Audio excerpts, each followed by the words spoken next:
بسم الله الرحمن الرحیم. الحمد لله الذي بعث الانبیاء والرسول للهدایة العباد وافصل السلام واتم السلام على رسوله محمد خاتم الانبیاء والمرسلین حب القلوب وشفائها محمد المصطفى صلى الله عليه وسلم وعلى آله وأصحابه وأزواجه وذرياته وبارك وسلم عليه. اما بعد، السلام علیکم و رحمت الله و برکاته. السلام علیکم برادران اهل اسلام، مهمانان گرامی قدر. الحمدلله، باش خداوند شکری به عدد که در این روز مبارک جمعه تنی صحت داد، خاطر جمع و به شما عزیزان هم صحبت شدن و زبانی گویا داد.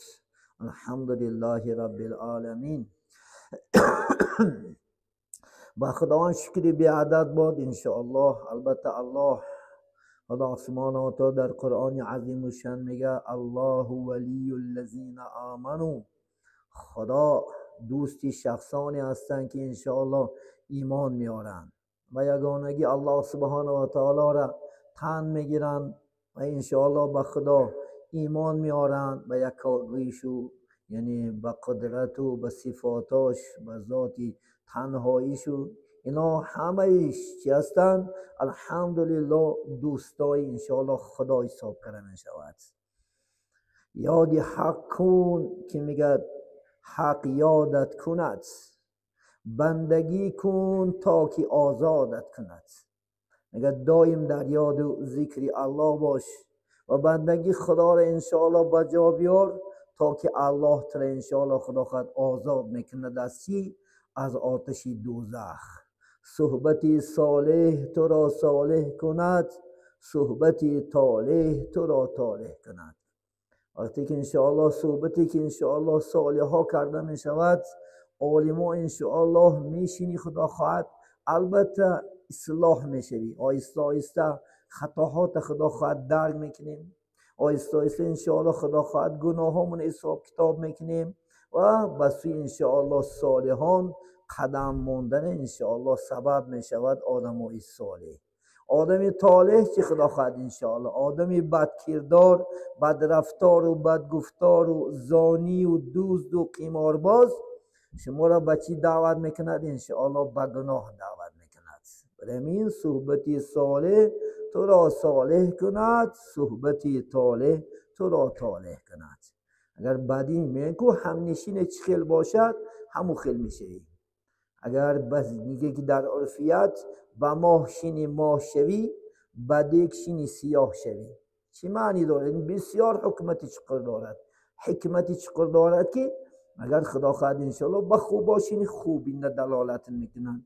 و عبادت کننده ها به خدا ترساش نمیگه بیا عبادت کن، نماز خون، از این کارهای بدت بگرد. اگر با بداشینی چی میگه بیا حالی جوان هستی تو، بیا حالی زنا کن، عرق خور، دیگر گناه ها را بکن، حالی توبه میکنی، حالی وقتی توبه هست و هاکذا. برای همین دائم شما چی باشه انشاءالله خدا خواهد، یعنی جلسای شما، نشتگاه شما باید که انشاءالله بنیکان باشد و بنیکان شدن به خود اختیار کنید انشاءالله خدا خواهد. نصیحت که میگه خالی از غرض است، داروی تلخ دفع هر یک مرض است. البته این نصیحت ها عزیزان من بی غرض است. میگم ما به شما نه کینه داریم نه عداوت داریم انشاءالله، بلکه ما دوستی شما هستیم. شما انشاءالله خدا خواهد دوستی ما هستی. الحمدلله، چون که الله ولی الذین آمنون ده همه ما شما میدونیم، همه ایمان آوردگان انشاءالله چی هستند؟ دوستانی الله حق سبحانه و تعالی هستند. انشاءالله به صحبتی اولا برمیگردیم. صحبتی ما درباره حضرت انشاءالله خدا خواهد آدم بود. امروز قصه آدم خدا خواهد تمام میکنیم و از دفعه دیگر نموریم اگر زنده باشیم. انشاءالله قصه حضرت شیس که اولین فرزند انشاءالله حضرت آدم و ادریس که زنده به زنده جنت رفتگی است عزیزان من، در این باره قصه باشم پرمضمون انشاءالله با شما عزیزان هم صحبت میشیم. وقتی که الحمدلله حضرت آدم علیه السلام و حضرت یعنی مادر ما حوا، مادر ما و شما حوا است اولینش. الحمدلله پدر ما حضرت آدم هستند. وقتی که برای دنیا اومدن الحمدلله توبه کردن. خداوند در سوره اعراف آیت 23 میگوید استعذ بالله ربنا ظلمنا انفسنا و این لم تغفر لنا و ترحمنا لنکونن من الخاسرین. که الله سبحانه و تعالی گناه هر چونم چکا کردن بخشیدن. الحمدلله آدم هم ویم. سعد ابن عباس حدیث روایت میکند آدم به الله میگه پرسید بعدی که خدا خواهد از جنت رانده شد گفت تو مرا خلق نکردی؟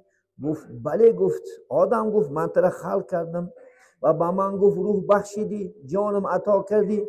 گفت بله. گفت خدا سبحانه و تعالی جانت عطا کردم. وقتی که جان در بدنی من قرار گرفت من عطسه زدم. در عطسه یرحمک الله گفتی؟ گفت بله. گفتم.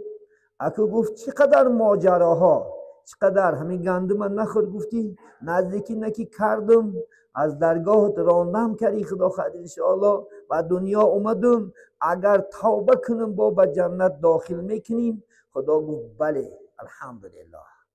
همین اشاره به فرزندان آدم تعلق دارد عزیزان من. ما هم انشاءالله خدا خواهد چکار کنیم؟ هر لحظه گناه کردیم توبه کنیم انشاءالله خدا خواهد. البته انشاءالله چون که من حضرت آدم توبه کرد الله سبحانه و تعالی انشاءالله بخشیدش و انشاءالله خدا خواهد با روز قیامت البته انشاءالله خدا خواهد وارد جنت میکند پدری ما و حضرت آدم علیه السلام. وقتی که میگه در روی زمین آمدن حیات سر شد در یعنی مکه مکرمه در عرفات از طرف جده میگه یعنی جده است و یگیلا جگیدش میگن و ها کذا جده از کلمه جدون گرفته شده دیگه یعنی بابا. حضرت آدم علیه السلام در همونجا خدا خواهد انشاءالله از طرف میگه جده ما با هوا اومد و یک جایه شدن الحمدلله در کنار گرفتن یا دیگره و انشاءالله زار زار گریه کردن و حیات سر شد. حضرت جبرائیل علیه السلام حضرت آدم یعنی انشاءالله آهنگری یاد داد. آهنگری یاد داد یعنی آهنگری یاد داد. برای آهن ساختن علاب در کار بود. حضرت جبرئیل گفت برو پیش مالک دوزخ، مالک دوزخ برای تو علاب کرد. وقتی که برفت مالک دوزخ مراجعت کرد گفت که برای من علاب ته. گفت چند که؟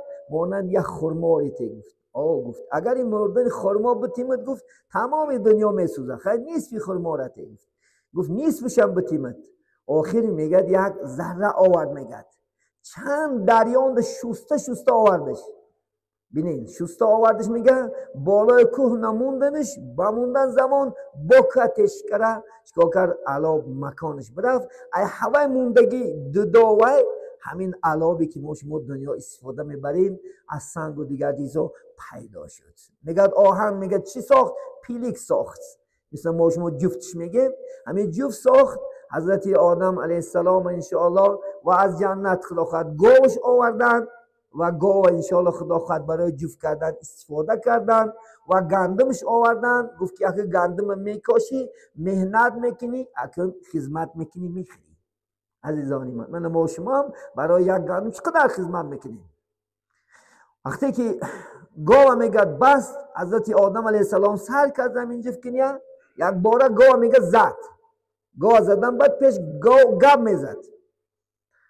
گفت که ای آدم، گفت آدم تنه کرد. گفت خیلی آدم هستی. گفت به همین که عقلت گفت ای جنت رانده شدی. حضرت آدم میگه مایوس شد و گاو سر داد و برفت. میگه حضرت جبرئیل گفت کجا میری؟ گفت آخی گاو من تنه دارد که تو به همین عقل همین قدر وید یعنی تو از جنت اگر رانده میشدی؟ گفت را. گفت با کار کن. 3 مراتبه تنه میکنند حضرت آدم گاو و دفعه 4م الله سبحانه و تعالی جبرئیل میگه برو کن در زبانی گاو مهر زیر کن تا اینکه گاو سخن نکند. پیش گاو گپ میزد از آن من و الله سبحانه و تعالی جبرئیل فرمان داد. جبرئیل اومد در زبانی گاو مهر زد دیگر گپ نمیزدگی شد. گندم گاش چاشیدن گندم پخت. وقتی که گندم گرفت تازهش کرد بادش کرد. این همش از همه آبای آدم موندگی است. من دورهای شوره این موسیفی نام میدونم پیش خیرمن ها بود، خیلی ترکتر ها نبود، خیلی تکنیک ها خدا ترقی کرده نبود. آدم ها به همین خر و اسبا گندم میکتیدن و گندم میکتیدن، گندم جمع میکردن و از طرف خدا سبحانه و تعالی اینا که یک شمالا میشید. اون وقتایی که میدونستن وقتی همین ابیتنده ما میدیار میدیم تماشا میکردیم، اون بالای خران مولم سوار میکردن. اون وقتی هایی که بچه تا گندم شوه میده شوه، بعد در شمال بادش میکردن، از شمال تازهش کردن، همچنان بادش کرد، میگه تازهش کرد. حضرت آدم خواست که گندم اخره، گفت که جبل نگفت اگه گندم نمیخری، گفت حالی اینا گفت چیکار میکنی؟ اسیاب میکنی؟ ما هوا میگه گندم اسیاب کرد، خمیر کرد، نون پخت و میگه پیشی حضرت آدم آورد. حضرت آدم خواست که با گندم اخرت، گفت نه. آدم فراموش کردی، گفت تو روزه داری. گفت تو قسمی بگاش بعد این نماز این شام میکشایی. بعد میگه شام، میگه روزش کشاد، میگه در یعنی سینه حضرت آدم یک سیاهی پیدا شد و این سیاهی میگه تمامی بدن آدم فرا گرفت، صبح سیاه شد. حضرت جرمن گفت که اگه گفت برای صفحه چیدن این 2 روز دیگه با روزه میگیری. همین یوم البیضا میگن، بیضا هر ماهی 13 و 14 15 انشاءالله هر ماهی که من رجب است، شعبان است، همین چیزا خدا خواهد، یوم البیضا میگن حضرت آدم علیه السلام از صفحه چیدنش 3 روز میگه روزه گرفت، کل بدن حضرت آدم علیه السلام سفید شد. مورخان میگن همه روزا تا دور حضرت موسی را فرض بود دوام میکرد به دیوای. انشاءالله خدا خواهد دوری حضرت موسی علیه السلام اومده، بعد میگه چی؟ یعنی نفل برگشت عزیزان من. بعد میگه یک جایه شدن، الله سبحانه و تعالی از ویا جفت فرزند پیدا کرد، دو گونیک یک بچه و یک دختر، یک بچه و یک دختر. مورخان میگن بعضی ها تا 40 تا گفتیم، بعضی ها تا 120 تا حضرت آدم ماماها فرزند به وجود آورده. یک بچه یک دختر، یک بچه یک دختر، 120 شون اومدن. بعد یک تا شیس علیه السلام پیغمبر خودش تنها رویده گیره. وقتی که میگه قابل روید نامش بچه قابل موندن عزیزانی من، یعنی اقفای دختر به نامش اقلوما موندن. بعدی به خدا خواهد با بچه و دختر نامش حابیل موندن، نام اختر آزه نام کردن. و فرمان خدا همین خیل بود تا که آدم بسیار شده نه، یعنی اکا و خواهر نکاح صحیح بود، درست بود. حکم شد که از طرف خدا قابل یعنی خواهرش قابل خواهری حابیل گیرد، حابیل خواهری قابل گیرد. وقتی که قابل میگه با یعنی خواهرش که خدا خواهد اقلیمات دنیا ناومد، بسیار زیبا دختر بود. ای حابیل باشد دختری بیزید بود. در مابین جنگ و جنجال در کجا پیدا شد؟ یعنی قابل گفت من خواهری خودم میگیرم، گفت این زیبا است. حابیل گفت که من خواهری رو میگیرم. خلاص حکم شد که قابل قصد کرد که حابیل من به قتل میرسونم. این نزدان من حالی آدم نبود، در همونجا شیطانی ملعون عداوت انشاءالله خدا خواهد سر شد. این خدا خواهد منظره را الله سبحانه و تعالی انشاءالله در قرآن عظیم و شان سوره مائده از آیت 27 تا خدا خواهد 33 آیت میتونه خدا خواهد مراجعت کنید. وقتی که میگه چیکار کردن انشاءالله خدا خواهد گفتن حضرت آدم دید که اکا و دادر جنجال دارن، گفت هر تو گفت قربانی کنه. گفت ببینید قابل میگه فقط کشاورزی میکرد، دهقانی میکرد، حابیل باشد چارواداری میکرد، گوسفند میپایست. گفت هر دو نباشه برای این مسئله حل شدنش قربانی میکنه. قابل میگه 1 درزه گندم آورد بالای سنگ موند، حابیل میگه 1 گوسفند آورده میگه بالای سنگ موند. پیش قربانی ها علا می اومد می سوخت، بعد سوختن کسی که همون چیزش بسوزد وای به درگاه الله سبحانه و تعالی قبول میشید. وقتی که میگه بالای سنگ آورده موندن الحمدلله، یعنی حابیل یعنی قربانیش قبول شد، چون که به حق بکی خواهری قابل گیرد، قابل خواهری نگیرد.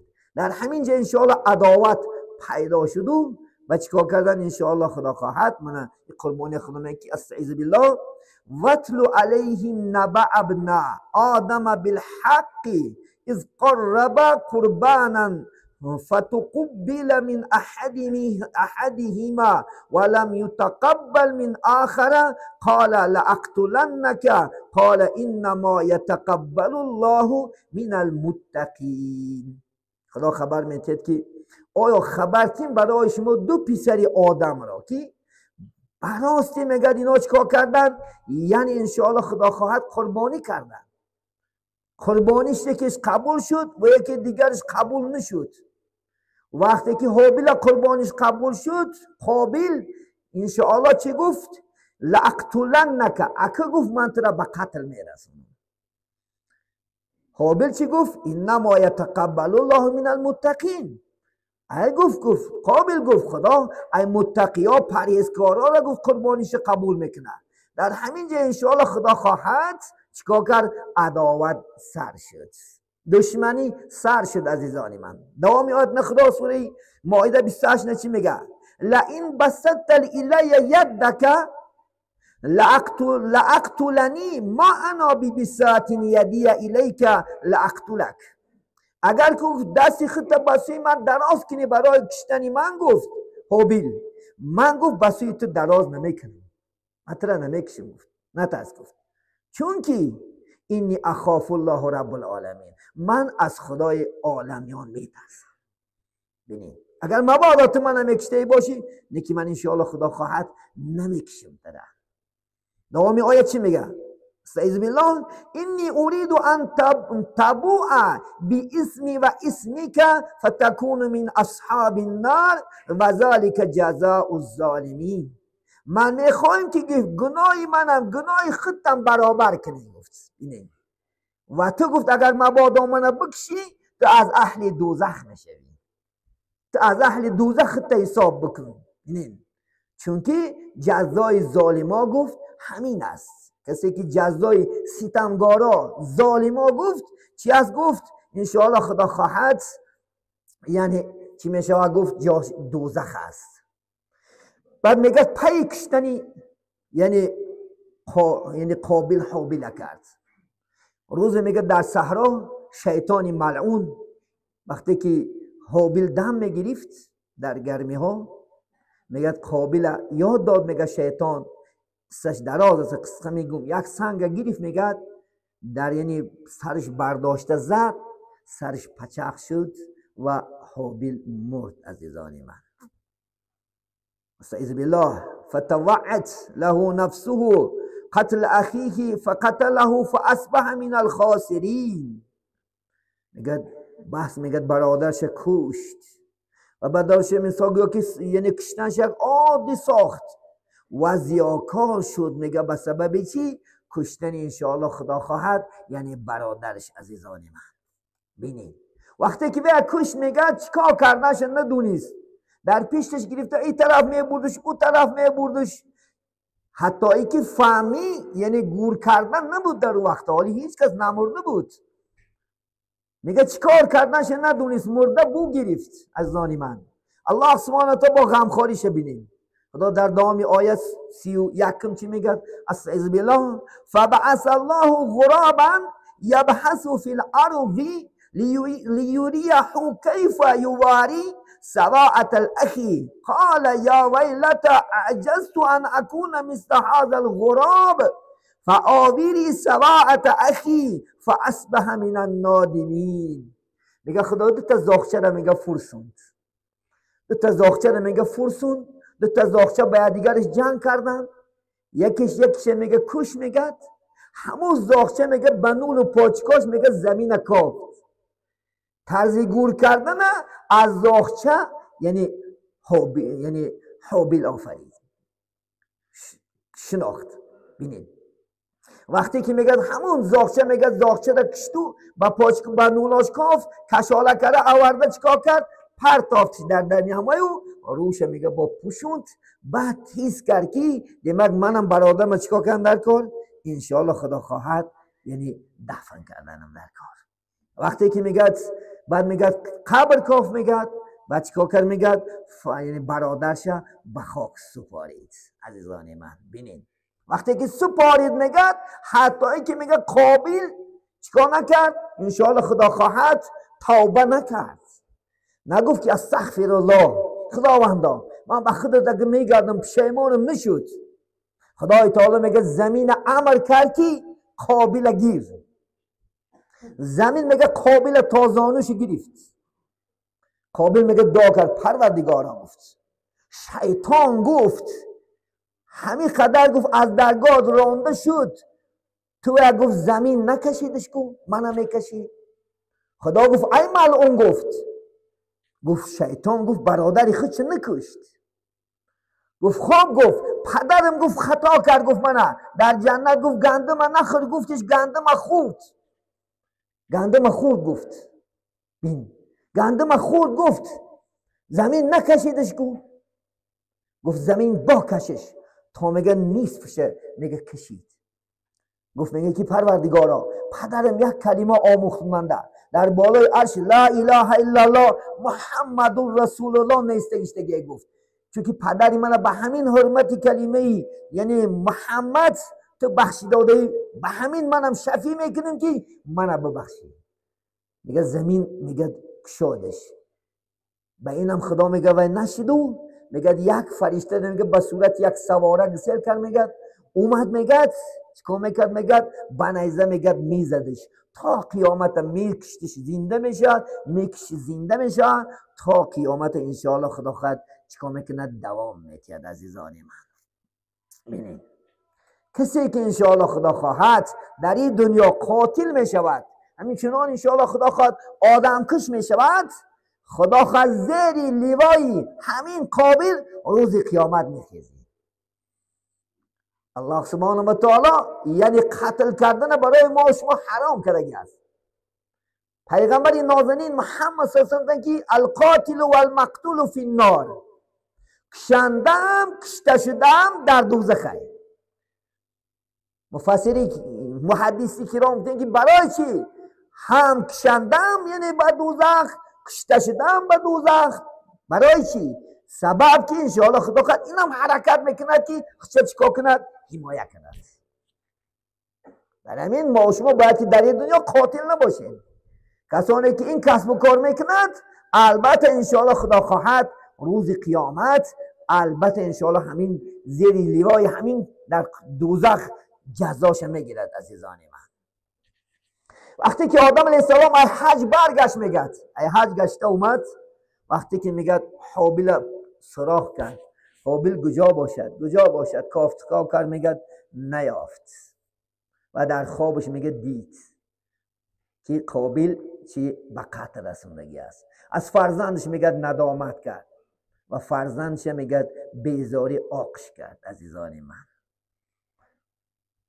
چونکی اولی هیچ کس سر نشیده بود، اولی اکن آدم اکن پیدایش شه، اکن آدم خدا خواهد انکشاف یافتن دورش بده. عزیزان من بینید برای همین همه ما شما از الله ترسید.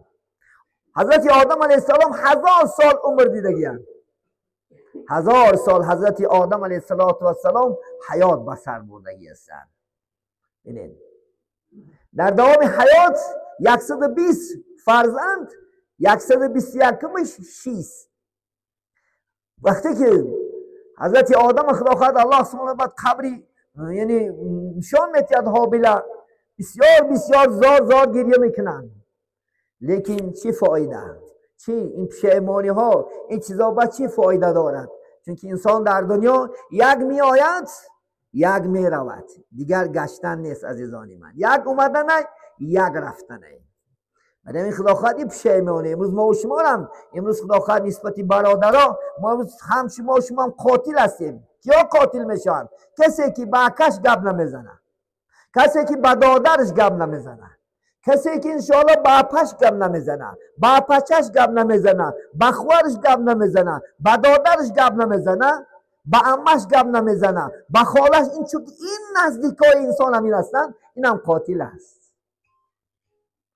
عزیزان من کسی که میگه سیله رحم میبرد فی النار گفتگی است، پیامبر صلی الله علیه وسلم کسانی که خیش و تباری ریشتش میبرند.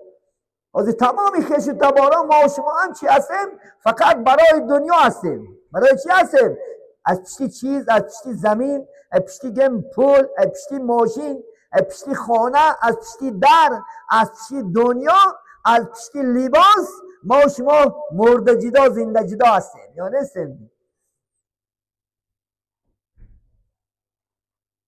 پیامبر اسلام حدیث است من کان له کین ولیس له دین. کسی که کینه و عداوت را خدا خود میگیره نسبت خدا خود همین اقرباش و دین نداره. شما تصور میکنی به یک نماز خوندن شما جنت میره؟ نه عزیزان من، این یک ریشه است. یک ریشه است. این ریشه با چی دارد؟ یک درخت شاخ دارد، برگ دارد و ها کذا میوه ها دارد. همه همین نمیسارد میکنی با خدا خواهد انشاءالله خیش و تباری اقربایی را نمیبری. من آدم علیه السلام از فرزندش نفرت کرد ولی که پیداش یکن آدم بود عزیزانی من.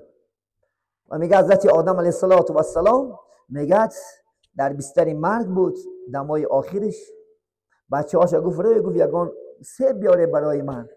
همش میگه پراکنده شد. یگانه شیست علیه السلام نزد حضرت آدم موند عزیزان من. و حضرت آدم علیه السلام انشاءالله در سن 1000 سالگی از این دنیای فانی رحلت کردن و با فرزندش شیست علیه السلام نصیحت کردن که انشاءالله خدا خواهد دوام کننده پیغمبرها دویم پیغمبر در روی عالم همین شیست علیه السلام است. الحمدلله خدا خواهد انشاءالله. آیسته آیسته بعد این حکم ها بیکار شد عزیزانی من. حکمی خدا خواهد من قرآن دا حکمی خواهر، حکمی اپا انشاءالله خدا خواهد نکای خواهر، نکای اپا، نکای اما، نکای خاله، نکای مادر، نکای اچه، همه این 14 تنه خدا سبحانه و تعالی در قرآن باید حرام کرد.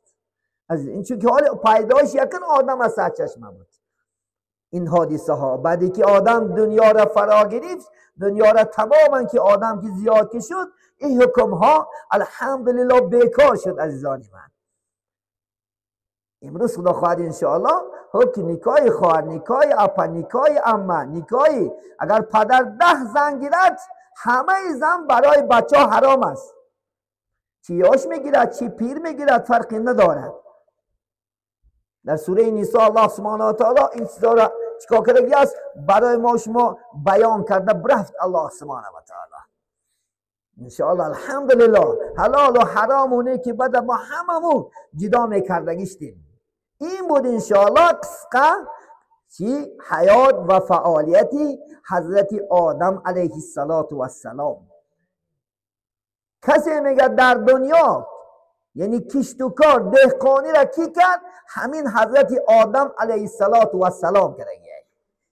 پیری خدا خواهد دهقان ها همین کی است؟ حضرت آدم علیه السلام است. الحمدلله چون که کشتکاری یعنی گندم کاریدن، باغ‌ها و دیگر میوه ها را خدا خواهد انشاءالله برپا کنندن و توفیل کی شد؟ حضرت الحمدلله آدم علیه السلام شد. الحمدلله.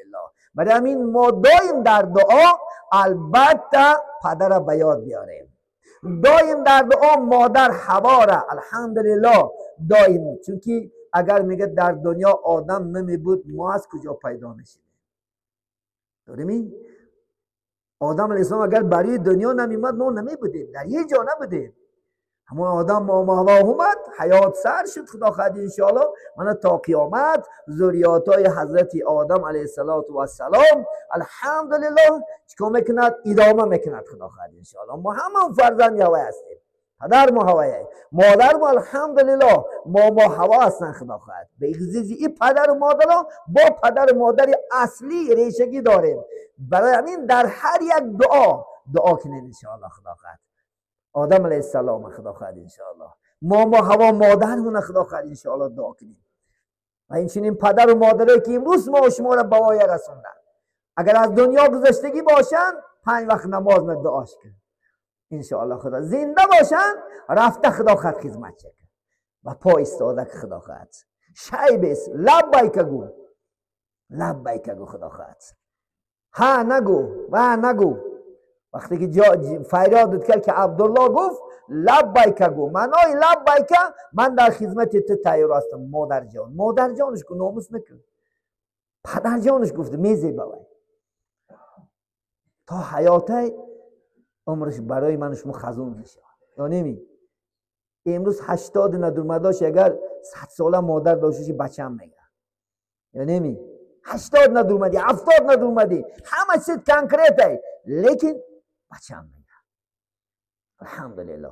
برای همین خدا خواهد در زندگیش همه مقدری را داریم حرمت شو کنیم عزت شو کنیم انشاءالله. خدا خواهد دعاش بگیر خدا خواهد گنرال میشه دعاش بگیر خدا خواهد همه این مقصدات نمیرسی شب و روز خدا خواهد انشاءالله شای باش بهترین افقات خورونش بهترین لباس پوشونش بهترین انشاءالله خدا خواهد میوه ها روز سه‌شنبه برش گرچه دادر داشته هم نگو دادرم میکنش نگو و نه تو الهیده کن الهیده ششلیکش بر خدا خواهد انشاءالله هر وی خدا خواهد 20,000 تشکیل میکنه 20,000 بنونش 25,000 انتر هست که برو بانکروت نمیشه 25,000 تشکیل میکنه ده یا خدا خواهد ده برش خدا خواهد انشاءالله گرچه دادر خدا خواهد انشاءالله گوشتش بره انشاءالله خدا خواهد بر بتیش خدا خواهد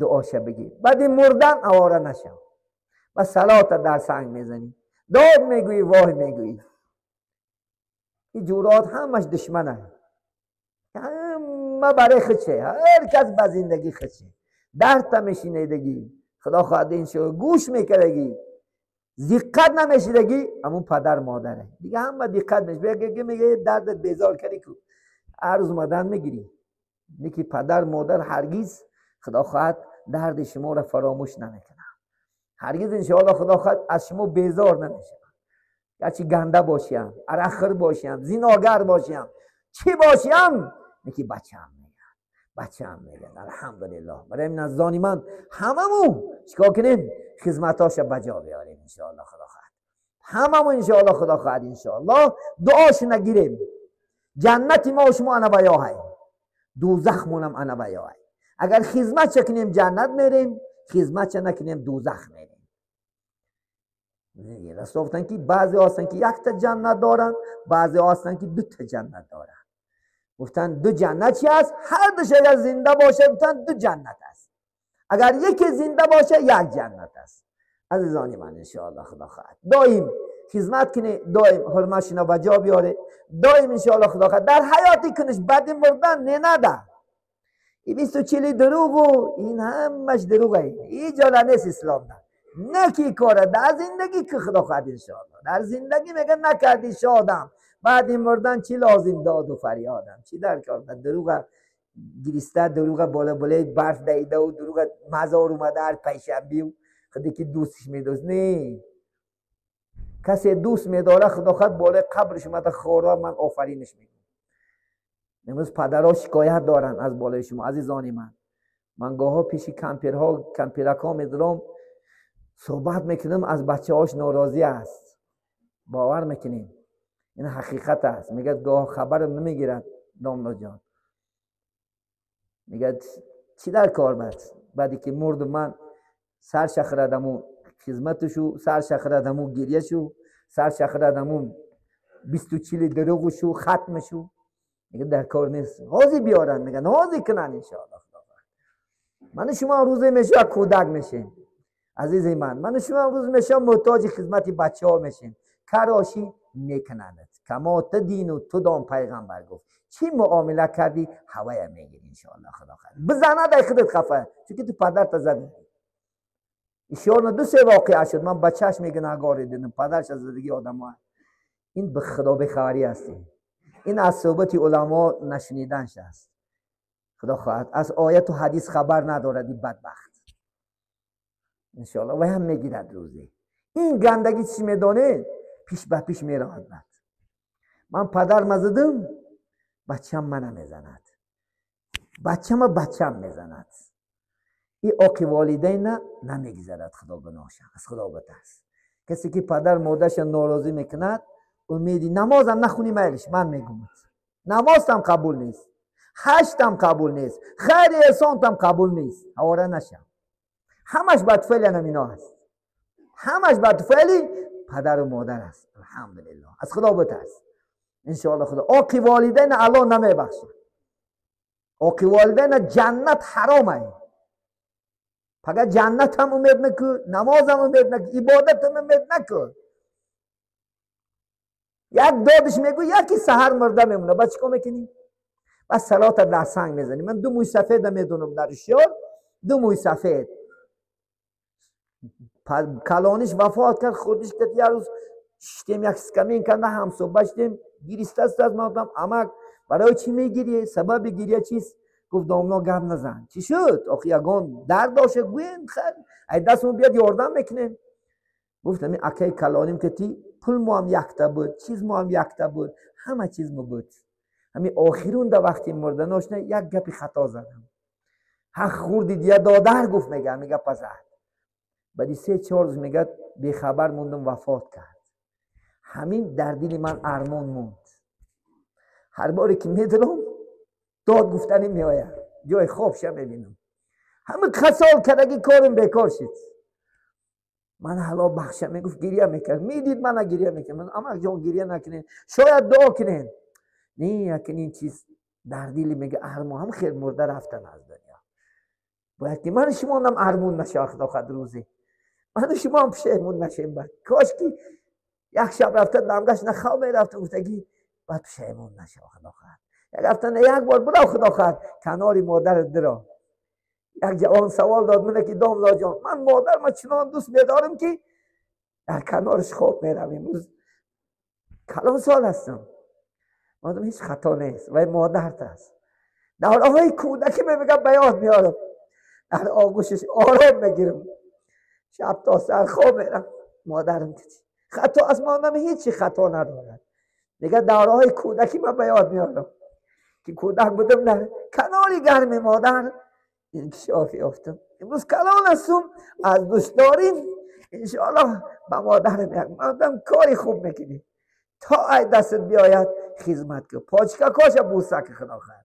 یک بزرگی خدا را شاگرداش در خوابش میبینن تمام شیرش ریشاش مروری چیده تیلا شده. فقط دست میان میگن حضرت همین شب در خواب دیدم تمام ریشکات مروری شده چیکار کردی؟